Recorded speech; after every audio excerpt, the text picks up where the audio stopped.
ऐसा हुआ तो नहीं, ऐसा नहीं होगा। विश्वास की गुथी हुई डोर से प्रत्युत्तर मिलता है। मैं आश्वस्त हूँ, अतुल भैया आएंगे, ज़रूर आएंगे।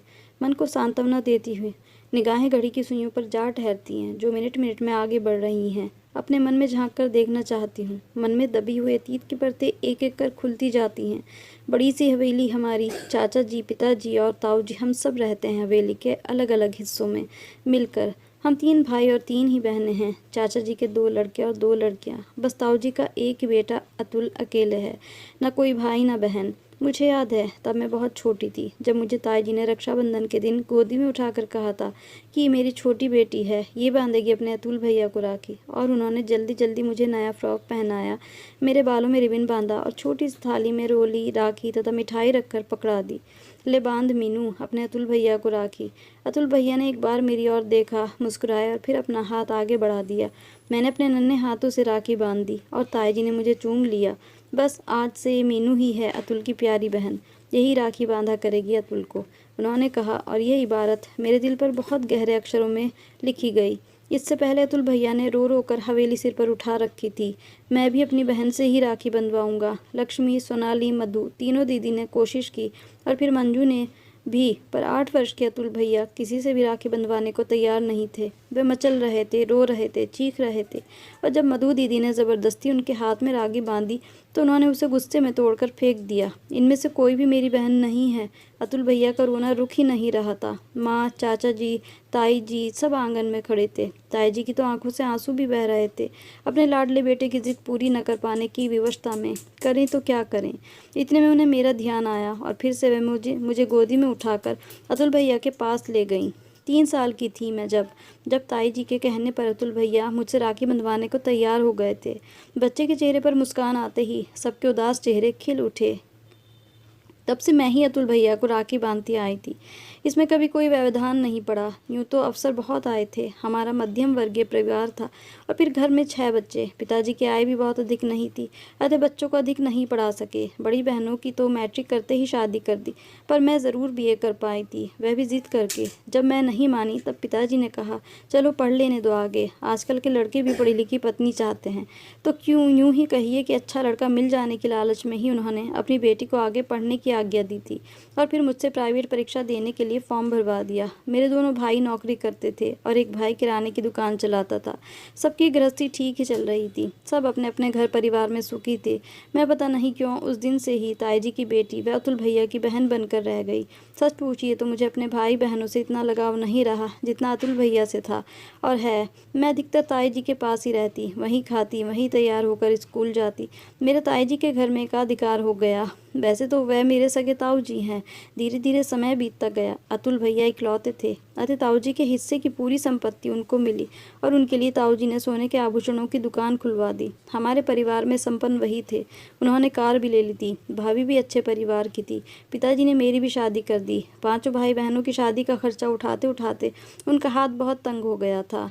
अंत मेरी शादी में उन्हें कर्ज भी लेना पड़ा। ऐसे समय में ताई जी ने बहुत मदद की। वह मुझे बहुत प्यार करती थी। एक सोने का सेट उन्होंने मेरी शादी में दिया। 10 बढ़िया बढ़िया साड़ियाँ दी। इनके लिए सोने की चैन व घड़ी का इंतज़ाम भी उन्होंने ही किया। ताई जी ने हमेशा मुझे अपनी बेटी की तरह ही समझा, पर मेरी शादी के 4 वर्ष बाद ही वे चल बसी। अतुल भैया का स्वभाव कुछ अलग किस्म का है, न ज़्यादा किसी से मिलना जुलना और न अधिक प्यार मोहब्बत। अब तक तो आगे बढ़कर ताई जी ही प्रेम बांटती आई थी और रिश्तों का निर्वाह भी उन्हीं के द्वारा हो रहा था। उनके पश्चात मैंने ही इस रिश्ते को पूरा निर्वाह किया। जब भी राखी आती मैं ही दौड़कर मायके जाती और अतुल भैया को राखी बांधकर आती। बचपन से ही इसी में अपना उत्तरदायित्व समझती आई थी कि अतुल भैया का हाथ खाली न रह जाए। मैं जब भी जाती भाभी भी अच्छी तरह से मिलती, बात करती। वे लौटते समय एक सुंदर सी साड़ी देकर मुझे विदा करती। वैसे भी मैंने कभी इस पर ध्यान नहीं दिया कि मुझे क्या उपहार देती हैं या नहीं देती हैं। मैं तो अपना कर्तव्य निभाए जा रही थी। एक बार मेरी ननंद भी आई हुई थी। ऐसे में रक्षाबंधन आया और मैं जल्दी से जाने के लिए तैयार हो गई। मायके जाने में मुझे 6 घंटे लगते थे। मेरी सास व ननंद सब ने मना किया कि अगर इस राखी को तुम नहीं जाओगी तो क्या फ़र्क पड़ जाएगा, अगली राखी पर चली जाना। यदि इतना ज़रूरी है तो अपने अतुल भैया को फ़ोन कर दो, वे आ जाएंगे। पर मेरा मन नहीं माना। कार तो मेरे पास थी नहीं, आना जाना बस से ही करना पड़ता था। राखी से एक दिन पहले गई, वह अगले दिन दोपहर तक लौट आई। कहा तो किसी ने कुछ नहीं, पर मुझे मालूम है कि सबको बहुत बुरा लगा था। अब तो बच्चे बड़े हो गए हैं, राजू भी 16 साल का है और सिमिता 18 की। पता नहीं इस बार इन बच्चों को क्या जिद चढ़ी है कि हमारे भाई बहन के रिश्ते का इम्तहान लेने पर उतारू हो गए। और तो और इनके पापा भी इसके साथ मिल गए। कल मैंने जाने की तैयारी शुरू की, लेकिन तीनों ही अड़ गए कि आज आप वहाँ नहीं जाओगी। इस बार हमारे अतुल मामा को ही आने दो राखी बंधवाने के लिए। क्या राखी का महत्व सिर्फ आप ही के लिए है, उनके लिए नहीं? और तीनों ही ने मुझसे शर्त भी लगा ली कि देखना, आपके अतुल भैया यहाँ नहीं आएंगे। अब तक अतुल भैया मेरी ससुराल एक बार भी नहीं आए थे, अतः इन सबकी यही धारणा थी कि ये एक तरफा रिश्ता है जिसे सिर्फ मैं ही निभाए जा रही हूँ। कल मुझसे बच्चों ने अतुल भैया को फ़ोन करवाया। भाभी मिली फ़ोन पर और मुझे उनसे कहना पड़ा कि भाभी मैं बीमार हूँ, इस बार राखी बांधने नहीं आ सकूँगी, आप व अतुल भैया कल आ जाइए। भाभी ने मेरी बीमारी के विषय में पूछा और फिर कहा, मेरा मन तो कह रहा है कि अतुल भैया ज़रूर आएंगे, पर सारा घर अड़ा हुआ था।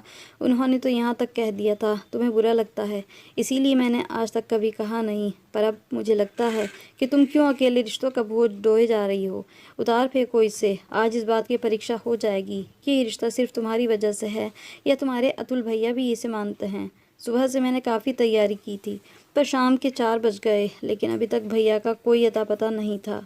मेरा मन धीरे धीरे बैठता जा रहा था। एक बेचैनी मन में है, एक कुलबुलाहट है। क्या मैं ही अब तक एक तरफा रिश्ता निभाए चली जा रही थी?